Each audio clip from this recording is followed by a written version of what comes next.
Hi guys! Tara, samahan niyo po ako ulit. Ipapakita ko naman po sa inyo ngayon kung paano ako magluto ng sinigang na ulo ng salmon. So sa pagluluto ng sinigang na salmon guys, napakadali lang at napakasimple ng mga ingredients nito. So meron po tayo ditong luya, sibuyas, kamatis, siling green, at meron din po tayo guys nitong tinatawag na napa cabbage. At syempre yung ating ulo ng salmon. Tara guys, umpisahan na natin. So, at dahil nga guys, mainit na yung ating kawali, ngayon maglalagay na po tayo ng mantika. Unang ilalagay na po natin ay itong luya.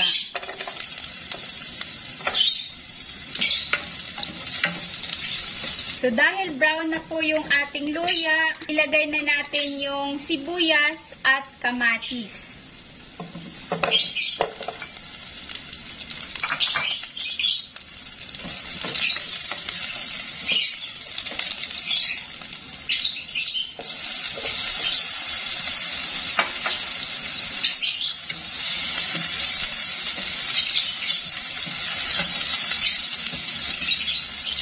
Sa sinigang na salmon guys, or kahit na anong klaseng sinigang, mas masarap kapag nadudurog ng husto yung kamatis.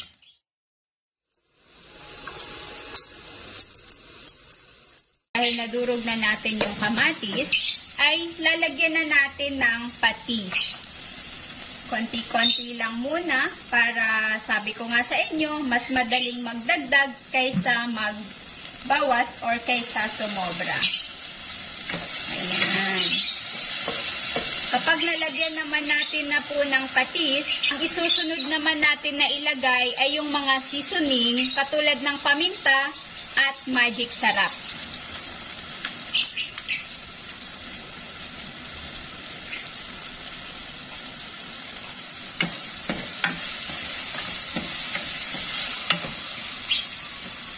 At syempre, susunod na ilalagay naman po natin ay yung tubig.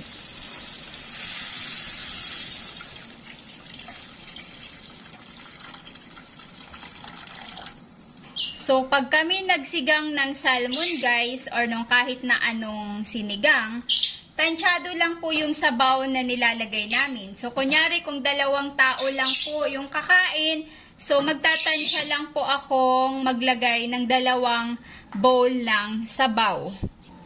Ayan, so tinakpan ko na po siya at hintayin na po natin na kumulo para naman po i-next nating ilagay yung isda or yung ulo ng salmon. At dahil nga guys, kumukulo na itong sabaw, ilagay na natin yung ulo ng salmon or yung isda.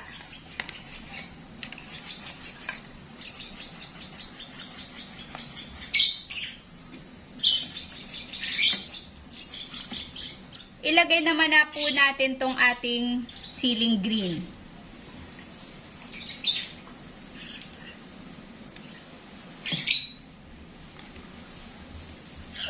Takpan na lang din muna ulit natin.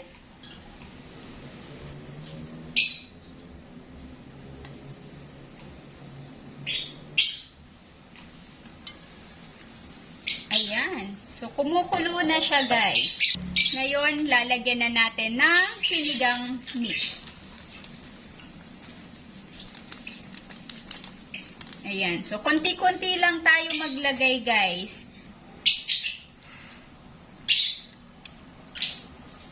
Ayan. Ang sarap.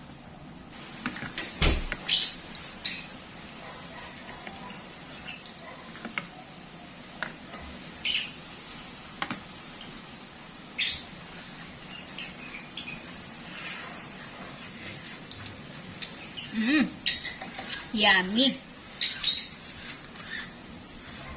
So, kapag naluto na yung ating isda, guys, ang isusunod naman natin na ilagay, itong ating gulay. So, itatabi natin yung isda, nang sa ganon ay makakuha ng pwesto itong ating gulay. Ayan. So, pagsamahin lang natin yung gulay natin dito sa gilid. Para yung isda natin, hindi madudurog mamaya kapag kinuha natin. Ayan. So, hintayin lang po natin ulit guys na kumulo. para naman maluto yung ating nilagay na gulay. So, may nakapagsabi din sa akin guys na mas maganda or mas masarap kapag pinakuluan natin ng husto yung gulay na ilalagay natin sa sinigang. Para siguro kumatas lalo yung lasa. Ayan.